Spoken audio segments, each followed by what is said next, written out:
British Columbia के premiere John हॉर्गन ने Victoria में एक न्यूज़ कॉन्फ्रेंस की। हॉर्गन वालों फैडरेशन की कौंसल के मौजूदा प्रधान वजों 2 दिन मीटिंग की मेज़बानी की गई। उस दे नाल क्यूबिक के प्रीमियर और कौंसल के साबका चेयर फ्रैंकिस लॉगेट भी शामिल हुए। प्रीमियर वालों फैडरल सरकार द्वारा सूबे में हैल्थ ट्रांसफर भुगतानों को बढ़ाने पर चर्चा की गई। We'll have, of course, a full press conference at the conclusion of our Council of the Federation meeting, but I wanted to get out this morning to talk about the communique which we just released. I'm sure you have it in your phones and inboxes. We have again reiterated our view, our unanimous view, that it's past time for the federal government to stop quibbling, to stop saying that we don't have a problem with our publicly funded national healthcare system, and sit down at a table with the 13 premiers from provinces and territories and do what Canadians want us to do and get ourselves back on track to have an envious world-class healthcare system, not one that is crumbling under our feet. So I'll ask Francois to... well, with respect to Minister LeBlanc's comments, I commented on that directly to you yesterday. They're disingenuous.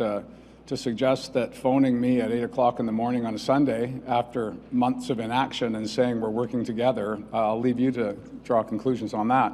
But that's really not the point. It doesn't matter when ministers speak to each other. What we've been asking for and what the Prime Minister committed to us throughout COVID, through 36 meetings with premiers and the federal government, was that when we came through COVID, we would sit down and address the fundamental challenges that are facing our public healthcare system.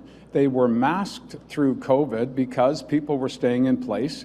Virtual engagement with healthcare providers was sufficient for Canadians to get through that extraordinary period. But now that we're through it, the cracks and the erosion of services are abundantly clear. The federal government harkens back to 1997 and says, well, we had a deal then, therefore we're finished. Well, we're an evolving nation. This is the essence of who we are as Canadians. When we come to places in our history where we need to sit down and reestablish where we're going together, we normally do that. The Prime Minister committed to all of us that we would sit down and engage in a discussion about the fundamental social program in Canada. We haven't been able to do that. So, back and forths about what number is correct, are tax points relevant as they were in the 90s, today, and as we look forward, those are debates that we should be having together, not through the media. And that's why we're reinforcing today unanimity in our desire to have the federal government call a meeting. We'll arrive, could be in halfway or midway or whatever place the federal government wants to meet. We'll be there, and we can sit down and solve these problems for Canadians, not for provinces and not for the federal government, but for Canadians.